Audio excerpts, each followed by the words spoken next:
Hello student, स्वागत है आप सभी का आज की वीडियो में। चैप्टर चल रहा था आप लोगों का विद्युत धारा का चुंबकीय प्रभाव। और उस चैप्टर में इसके पहले हम 2 वीडियो बना चुके हैं। उसमें सबसे पहले चुंबक बताया गया है क्या होता है और चुंबक के गुण। दूसरे वीडियो में जो है चुंबकीय क्षेत्र और चुंबकीय क्षेत्र रेखाओं के बारे में बताया गया है। चैप्टर है आपका विद्युत धारा का चुंबकीय प्रभाव। जो वीडियो नहीं देखे हैं वो चैनल के प्लेलिस्ट में जाएंगे, वहाँ आपको पुराना वीडियो मिलेगा, उसको देख लीजिएगा, तब आगे समझ में आएगा। चैप्टर है विद्युत धारा का चुंबकीय प्रभाव। अब जो हेडिंग पढ़ेंगे वो आपके चैप्टर से ही रिलेटेड होगा। इसके पहले वो जनरली हम लोग को पढ़ना जरूरी था चुंबक के बारे में, तो वो हम पढ़ चुके हैं। चुंबक, चुंबक के गुण, चुंबकीय क्षेत्र और चुंबकीय क्षेत्र रेखाएं। अब जो हेडिंग पढ़ेंगे वो हेडिंग होगा विद्युत धारा का चुंबकीय प्रभाव। हेडिंग से ही मतलब है कि कोई इलेक्ट्रिक करंट होगा या विद्युत धारा होगा तो उसका अपना जो है चुंबकीय प्रभाव होगा। मतलब यदि हम किसी वायर में, किसी तार में करंट लेकर के जाते हैं तो उसके आसपास जो है चुंबकीय क्षेत्र यानी मैग्नेटिक फील्ड उत्पन्न हो जाता है। यही हम पढ़ेंगे इस हेडिंग के अंतर्गत। इसी हेडिंग से ही आपका जो है ये चैप्टर मेन है शुरुआत होता है। तो समझने के लिए सबसे पहले एक वैज्ञानिक थे, ऑरेस्टेड कहा जाता है। ऑरेस्टेड वैज्ञानिक थे। ऑरेस्टेड एक वैज्ञानिक थे। सन 1820 ईस्वी के आसपास उन्होंने इसके प्रभाव की खोज किया था। किसके प्रभाव का? विद्युत धारा के चुंबकीय प्रभाव का खोज किया था उन्होंने। किसने? ऑरेस्टेड ने 1820 ईस्वी के आसपास। तो उन्होंने एक प्रैक्टिकल किया था और उस प्रैक्टिकल यानी प्रयोग के आधार पर उन्होंने बताया था कि यदि हम किसी चालक तार में विद्युत धारा प्रवाहित करते हैं, इलेक्ट्रिक करंट फ्लो होता है, तो उस वायर जो तार है उसके आसपास चुंबकीय क्षेत्र उत्पन्न हो जाता है। उन्होंने अपने प्रयोग के आधार पर बताया था इस बात को। फिर आगे तमाम प्रकार से उसके डिफाइन किया गया। उनका जो प्रयोग था वो भी पूछा जाता है एग्जाम में कि ऑरेस्टेड का प्रयोग क्या है, या ऑरेस्टेड का प्रयोग लिखिए, 2 नंबर में पूछ ले सकता है। तो ऑरेस्टेड के प्रयोग को भी जानना जरूरी। उन्होंने कैसे बताया था, क्या बताया था? सबसे पहले तो हेडिंग के बारे में समझते हैं। हेडिंग का जो परिभाषा अगर पूछा जाता है विद्युत धारा के चुंबकीय प्रभाव से आप क्या समझते हैं, तो इतना ही पूछा जाता है, प्रयोग नहीं पूछा जाता है।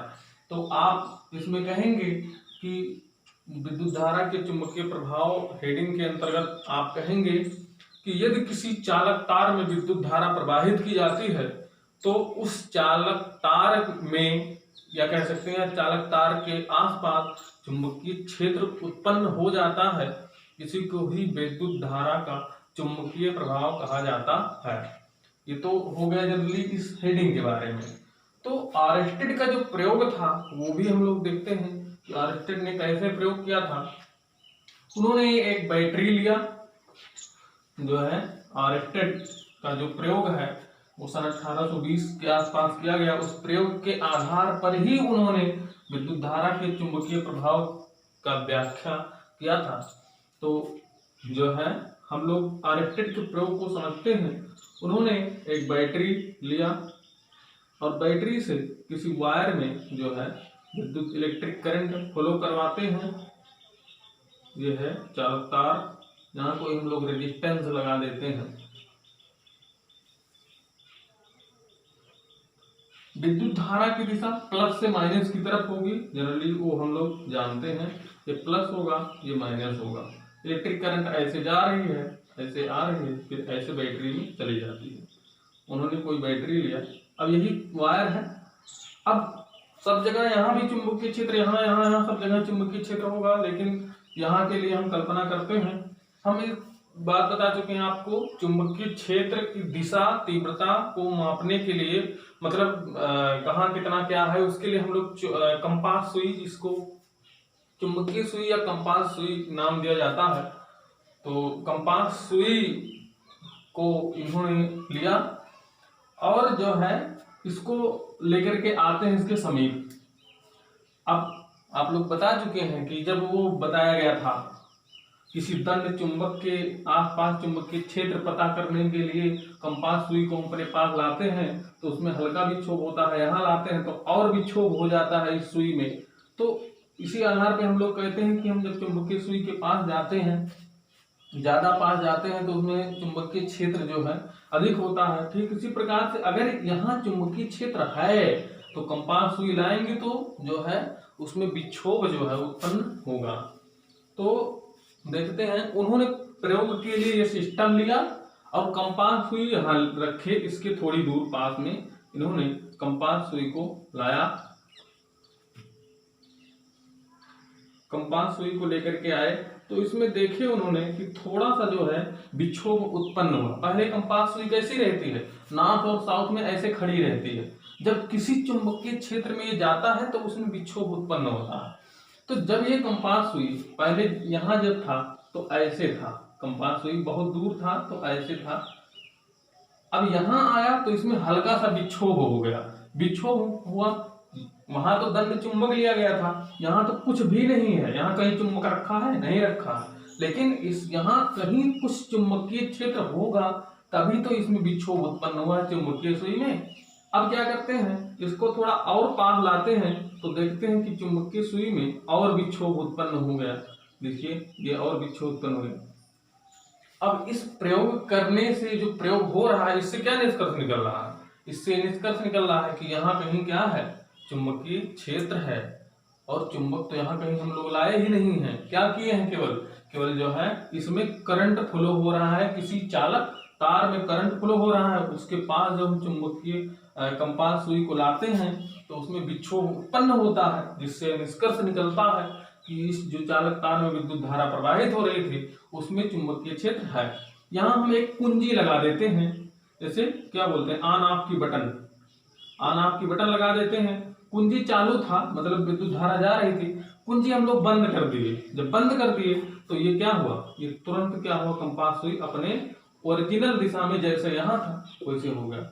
इससे यह निष्कर्ष निकला, जैसे कुंजी बंद करने का मतलब हमने इस चालक तार में करंट को रोक दिया, और रोक दिया तो ये सुई कैसे खड़ी हो गई, नॉर्थ साउथ में खड़ी हो गई तुरंत। और जब नॉर्थ साउथ में खड़ी हो गई, ऐसे नॉर्थ साउथ दिखा देते हैं, नॉर्थ साउथ में खड़ी हो गई तो इससे क्या मतलब निकला, यहाँ कोई चुंबकीय क्षेत्र रह ही नहीं गया। ऐसा कब हुआ, ऐसा जब इस चालक तार में कोई धारा नहीं प्रवाहित हो रही है तब हुआ। आई बात समझ में। तो इससे यही आप सोचिए कि जब तक इस चालक तार में विद्युत धारा इलेक्ट्रिक करंट फ्लो होती है उतने टाइम तक इस चालक तार में मैग्नेटिक फील्ड यानी चुंबकीय क्षेत्र उत्पन्न रहता है। अब देखते हैं यहाँ पर चुंबकीय इलेक्ट्रिक करंट की दिशा इधर से इधर की तरफ थी, यानी यहाँ चित्र में देखा जाए तो ऊपर से नीचे की तरफ। हम क्या करते हैं कि धारा की दिशा को हम लोग क्या करते हैं, पलट देते हैं। पलट देंगे तो ये प्लस हो जाएगा, ये माइनस हो जाएगा, धारा की दिशा अब नीचे से ऊपर की ओर हो जाएगी। और जब नीचे से ऊपर की हो जाएगी तो जो चुंबकीय सुई में विक्षोभ हो रहा था, ऐसे यहाँ हो रहा था, देखो यहाँ बताया था हमने ऐसे, यानी इधर की तरफ हो रहा था। तो जो अब विक्षोभ होगा चुंबकीय सुई अब पास में लाओगे तो जो इसमें विक्षोभ होगा वो उल्टे, पहले के उल्टे दिशा में होगा, ऐसे होगा। देखिए ऐसे विक्षोभ होगा, पहले यहाँ ला रहे थे तो इधर घूम रहा था, इधर घूम रहा था, जब विद्युत धारा की दिशा ऊपर से नीचे की तरफ थी। अब अगर हम विद्युत धारा की दिशा को बदल देते हैं तो जो इसमें विक्षोभ उत्पन्न होगा वो उल्टे दिशा में होगा, यानी कि जो चालक तार में चुंबकीय क्षेत्र उत्पन्न हो रहा है उसकी दिशा जो है वो इलेक्ट्रिक करंट की दिशा पर निर्भर करता है, क्योंकि जब दिशा इधर था तो विक्षोभ इधर हो रहा था, जब इलेक्ट्रिक करंट की दिशा इधर हो गई नीचे से ऊपर की तरफ तो विक्षोभ इधर की तरफ हो गया।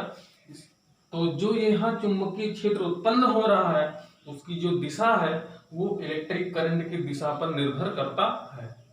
और जैसे अभी इसमें जो है करंट का मान बढ़ा दिया जाए, जो यहाँ आपने बैटरी लगाया है उसको बढ़ा देते हैं। अगर बढ़ा देते हैं तो इस चुंबकीय सुई में अभी इतना विक्षोभ हो रहा है और इतना विक्षोभ होने लगेगा, ऐसे और विक्षोभ हो जाएगा और घूमेगा। इसका मतलब ये है कि जब हम करंट का मान, और विक्षोभ होने का मतलब क्या है, और जब विक्षोभ यहाँ उत्पन्न होगा तो इसका मतलब ये है कि ये यहाँ पर चुंबकीय क्षेत्र ज्यादा हो गया। जब ज्यादा हो गया चुंबकीय क्षेत्र, इस चालक तार में ज्यादा करंट बहने की वजह से ज्यादा चुंबकीय क्षेत्र उत्पन्न हुआ, तभी तो इस चुंबकीय क्षेत्र को चुंबकीय सुई को अधिक विक्षेपित किया है। चुंबकीय क्षेत्र ज्यादा है तो चुंबकीय सुई को अधिक से अधिक घुमाएगा। आई बात समझ में? तो ये 2-3 बातें हैं, अभी हम सबको एक बार में मिला करके बताते हैं। तो आप देखेंगे सबसे पहले कि ये आरएस्टेड का प्रयोग है। आरएस्टेड ने एक जो है सर्किट लिया, बैटरी लिया और सर्किट लिया, उसमें विद्युत धारा इलेक्ट्रिक करंट फ्लो करवाते हैं, उसके पास में चुंबकीय सुई लाते हैं तो चुंबकीय सुई में विक्षोभ उत्पन्न होता है। जैसे जैसे हम चालक तार के पास चुंबकीय सुई को लेकर के आते हैं, चालक तार में जो है कंपास सुई में विक्षोभ अधिक होता जाता है। यदि हम विद्युत धारा की दिशा विपरीत कर देते हैं या उल्टा कर देते हैं तो जो चुंबकीय सुई में अब विक्षोभ होगा वो पहले की अपेक्षा विपरीत दिशा में होगा। इसका मतलब ये है कि जो इस चालक तार में चुंबकीय क्षेत्र उत्पन्न हो रहा है उसकी दिशा जो है उस चालक तार में बहने वाली धारा की दिशा पर निर्भर करता है, और जो यहाँ चुंबकीय क्षेत्र उत्पन्न हो रहा है उसका परिमाण यानी कि जो मान है, चुंबकीय क्षेत्र की तीव्रता का जो मान है वो इसके इलेक्ट्रिक करंट के मान पर निर्भर करता है। यानी यदि हम इलेक्ट्रिक करंट का मान यहाँ बढ़ाते हैं तो यहाँ अधिक, जब चुंबकीय क्षेत्र में सुई में अधिक विक्षोभ होगा, इसका मतलब ये है अब यहाँ कम करंट फ्लो होगा तो यहाँ कम विक्षोभ होगा। थोड़ा बढ़ाएंगे विक्षोभ और बढ़ेगा, और बढ़ाएंगे और बढ़ेगा, इसका मतलब यहाँ चुंबकीय क्षेत्र और बढ़ रहा होगा इलेक्ट्रिक करंट बढ़ने की वजह से। तो जब चुंबकीय क्षेत्र का मान बढ़ रहा होगा तभी तो यहाँ चुंबकीय सुई में विक्षोभ अधिक हो रहा है। तो ये 2-3 बातें जो हैं आपको दिमाग में रखने हैं। ये है आरएस्टेड का प्रयोग। इस आधार पर इन्होंने प्रयोग किया और प्रयोग को अपना उन्होंने लिखा। क्या लिखा? सबसे पहले लिखने वाली चीजें जो है यहाँ लिख नहीं रहे हैं, बता दे रहे हैं। विद्युत धारा का चुंबकीय प्रभाव क्या होता है? विद्युत धारा का चुंबकीय प्रभाव जो है, जब किसी चालक तार में विद्युत धारा प्रवाहित किया जाता है, देखिए चालक तार में विद्युत धारा प्रवाहित किया जा रहा है, तो उस चालक तार में चुंबकीय क्षेत्र उत्पन्न हो जाता है, यानी कि उसमें चुंबकत्व का गुण आ जाता है। इसी को क्या कहते हैं? विद्युत धारा का चुंबकीय प्रभाव कहते हैं। पहला पॉइंट इस शेडिंग के बारे में। और जो इसके गुण हैं वो ये है कि जो विद्युत चालक तार में उत्पन्न चुंबकीय क्षेत्र की जो दिशा है वो चालक तार में बहने वाली धारा की दिशा पर निर्भर करता है। और जो चालक तार में उत्पन्न चुंबकीय क्षेत्र की तीव्रता है वो चालक तार में प्रवाहित धारा के मान पर निर्भर करता है। ये 3 चीजें आप दिमाग में रखेंगे। यही है आरएस्टेड का प्रयोग। एक बार हम लोग क्या करेंगे, अगर प्रयोग में आता है तो ये 3 चीजें लिखेंगे। उन्होंने एक लिया, चालक तार लिया और उसमें विद्युत धारा प्रवाहित किया। उन्होंने कंपास सुई लिया, कंपास सुई को चालक तार के समीप लाते हैं तो चुंबकीय सुई में विक्षोभ उत्पन्न होता है।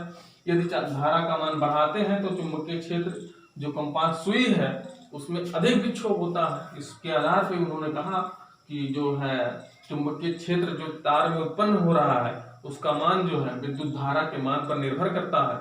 और जो यहाँ पर चुंबकीय क्षेत्र की दिशा है, चुंबकीय क्षेत्र की जो दिशा है वो दिशा जो है चालक तार में बहने वाले धारा की दिशा पर निर्भर करता है।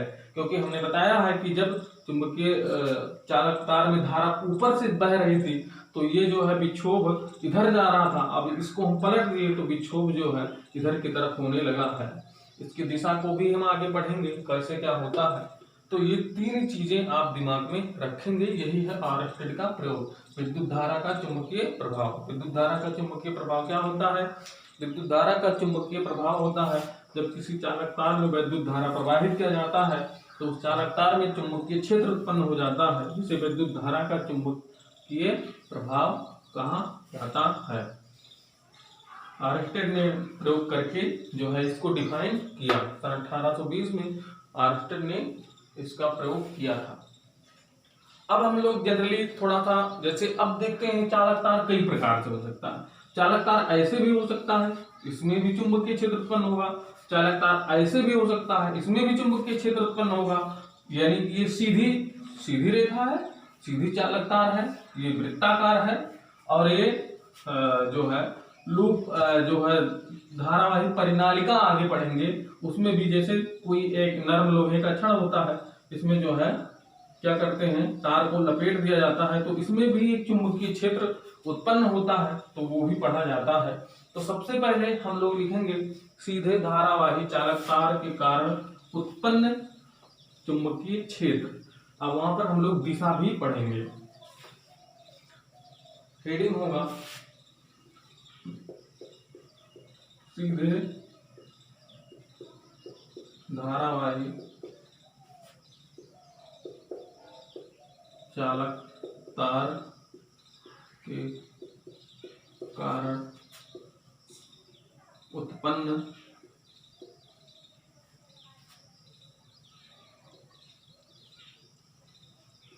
चुंबकीय क्षेत्र।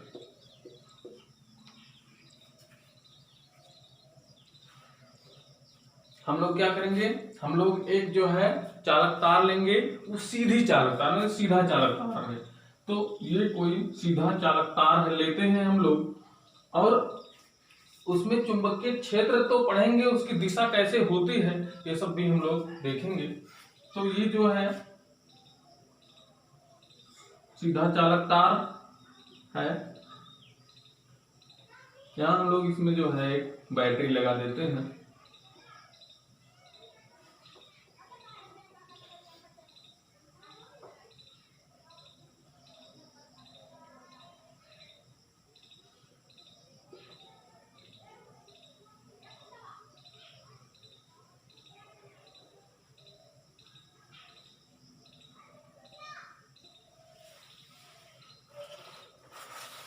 जो चालक तार हमने लिया है हम उसमें मान लेते हैं कि जो करंट आ रहा है वो ऊपर से नीचे की ओर आ रहा है, यानी कि ये प्लस माइनस, ऐसे तो करंट जाएगा, ऐसे आएगा।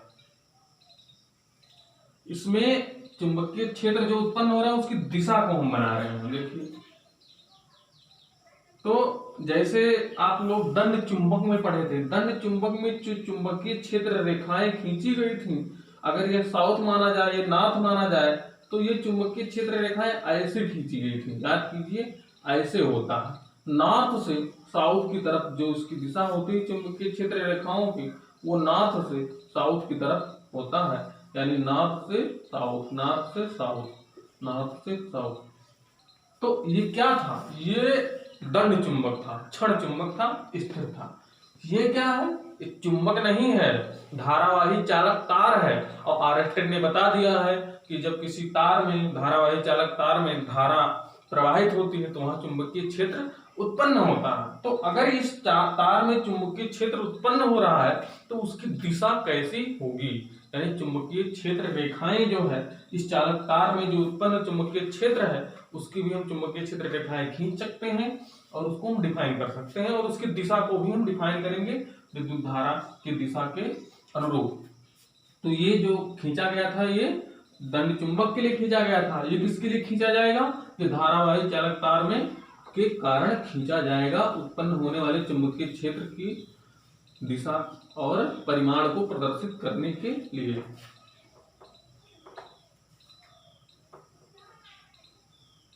तो जब किसी चालक तार में, सीधे धारावाही चालक तार में विद्युत धारा प्रवाहित होती है तो उस वहां जो चुंबकीय क्षेत्र उत्पन्न होता है वो वृत्ताकार चुंबकीय क्षेत्र रेखाएं होती हैं। ये चुंबकीय क्षेत्र रेखा खींचा गया है, ये चालक तार।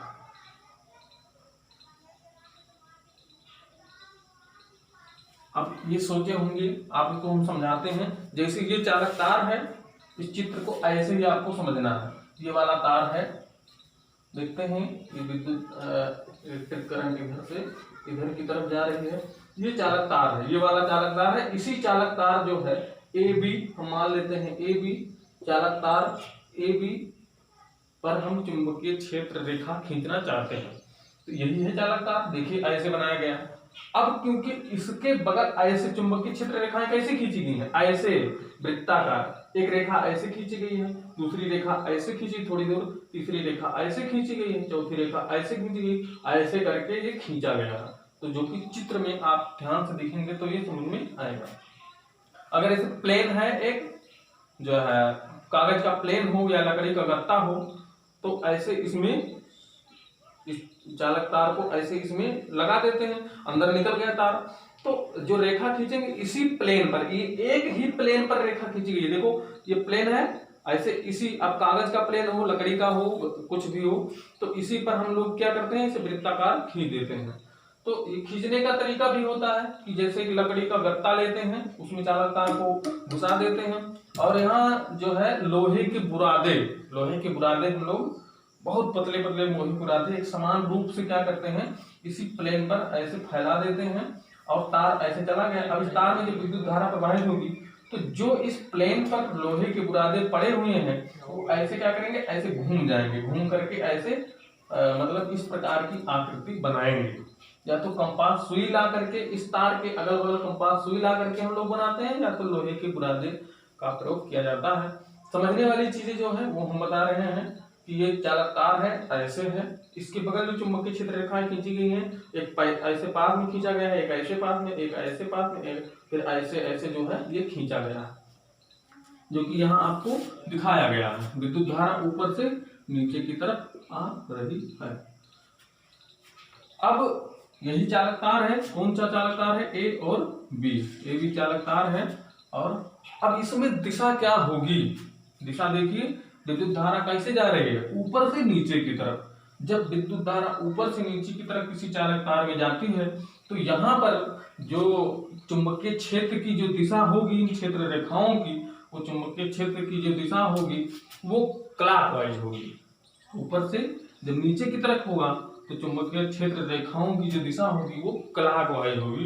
क्लॉकवाइज को हिंदी में हम लोग क्या बोलते हैं, दक्षिणावर्त। क्लॉकवाइज होता क्या है, जो घड़ी की सुई के चलने की दिशा को ही हम लोग क्या बोलते हैं, क्लॉकवाइज। घड़ी की सुई इधर से इधर की तरफ नहीं चलती है, ऐसे इधर की तरफ चलती है, इधर की तरफ चलती है। ये क्लॉकवाइज होता है, और ये एंटी क्लॉकवाइज, ये क्लॉकवाइज और ये एंटी क्लॉकवाइज होता है। तो ये क्लॉकवाइज है।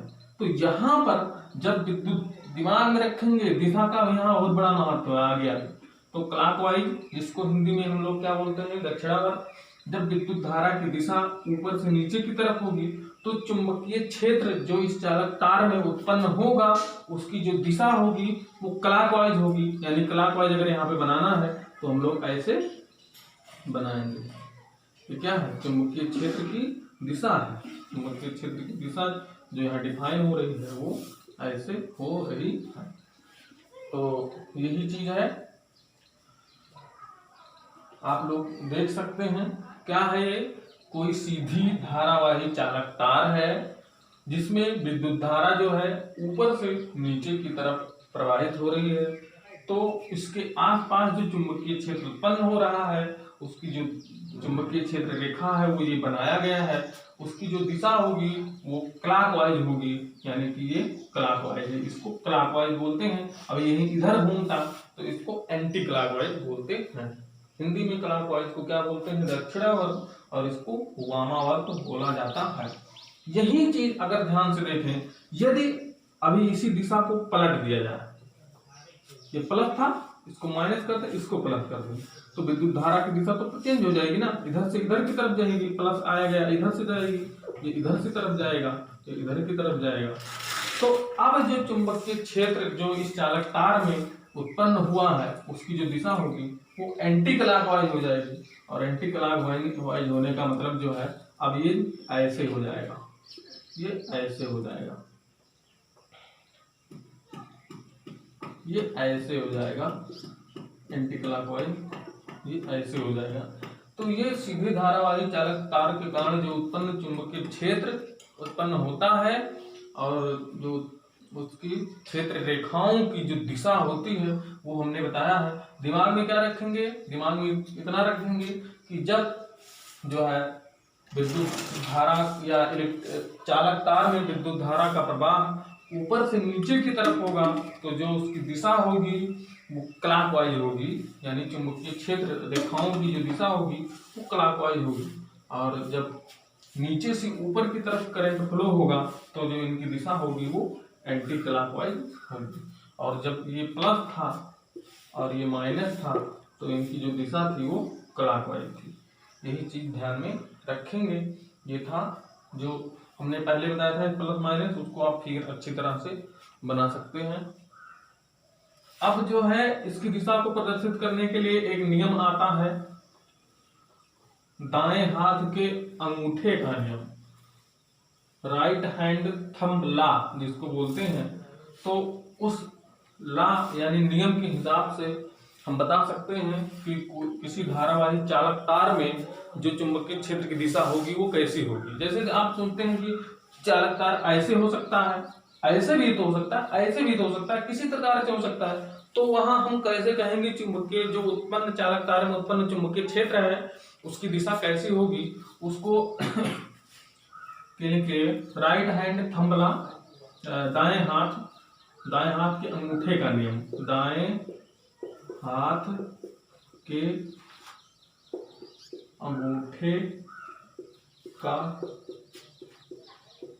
नियम, राइट हैंड थंब लॉ। ये इसमें बहुत हथेली का नियम, पेंच का नियम, फ्लेमिंग के दाएं हाथ का नियम, बाएं हाथ का नियम, अंगूठे का नियम, अंगुलियों का नियम, बहुत कुछ आएगा। आप लोग अभी दिमाग से चलिए यहाँ पर केवल कि क्या हम लोग पढ़ रहे हैं, ये किसके लिए है। ये जो है किसी धारावाही चालक तार में उत्पन्न चुंबकीय क्षेत्र की दिशा को बताने के लिए नियम है। बस इतना दिमाग में रखेंगे कि जो दाएं हाथ के अंगूठे का नियम है वो किसी सीधे धारावाही चालक तार में उत्पन्न चुंबकीय क्षेत्र की दिशा को बताने के लिए ही है। तो जैसे एक चीज हम बता चुके हैं कि जब किसी चालक तार में जो है, यही तो चालक तार था, ये चालक तार था सीधे धारावाही चालक तार, इसमें विद्युत धारा ऊपर से नीचे की तरफ आ रही है तो इसका जो चुंबकीय क्षेत्र की जो दिशा हम लोग पढ़े हैं,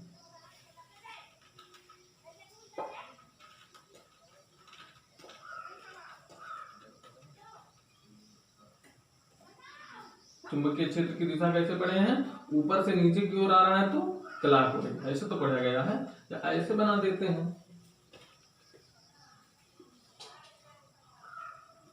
आई है तो चुंबकीय क्षेत्र की जो दिशा हम लोग पढ़े हैं वो ऐसे पढ़े हैं, क्लॉकवाइज ऐसे होता है। और जब जो है चुंबकीय इलेक्ट्रिक करंट ऊपर की तरफ होता है, नीचे से ऊपर की तरफ, तो इसमें जो वैद्युत क्षेत्र उत्पन्न चुंबकीय क्षेत्र की दिशा का जो मान होता है वो होता है ऐसे, एंटी क्लॉकवाइज। ये चीजें हम बता चुके हैं, इसको ध्यान समझिए। अब दाएं हाथ के अंगूठे का नियम क्या है।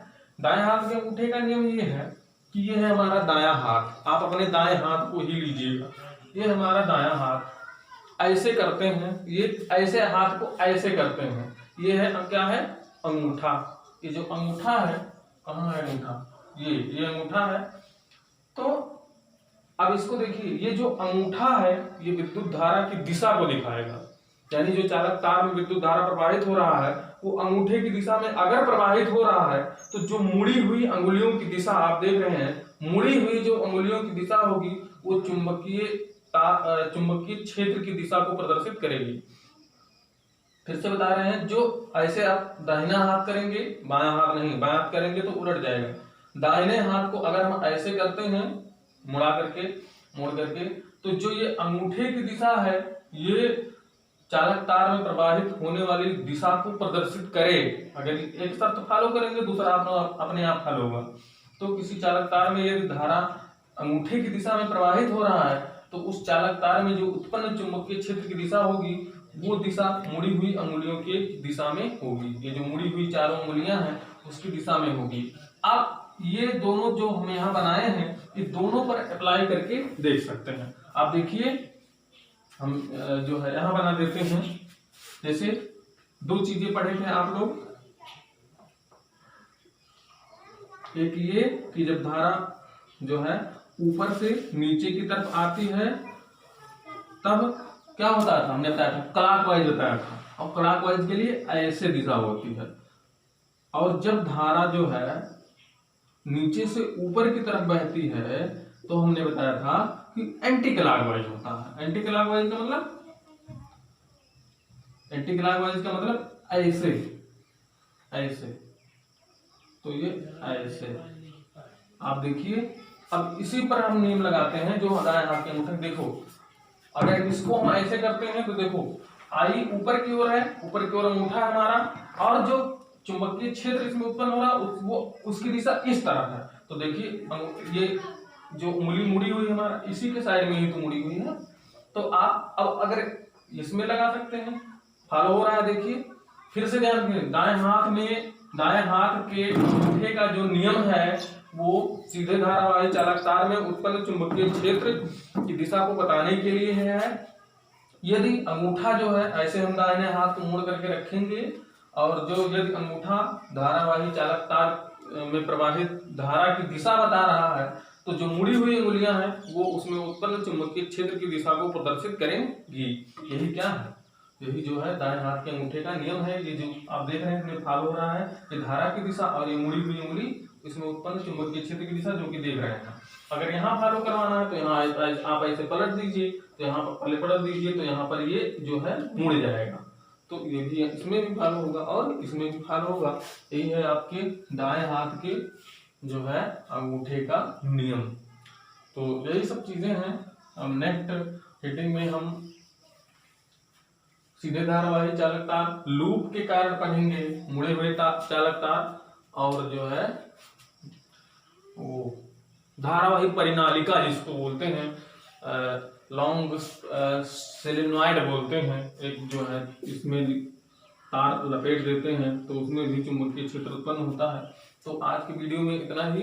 हमने बताया सबसे पहले इस हीटिंग के बारे में और आरएफएड के प्रयोग के बारे में, और यहाँ पर फिर सीधे धारावाही चालक तार का उत्पन्न चुंबकीय क्षेत्र जो उत्पन्न होगा उसकी दिशा कैसी होगी, फिर दाएं हाथ के अंगूठे का नियम बताया है।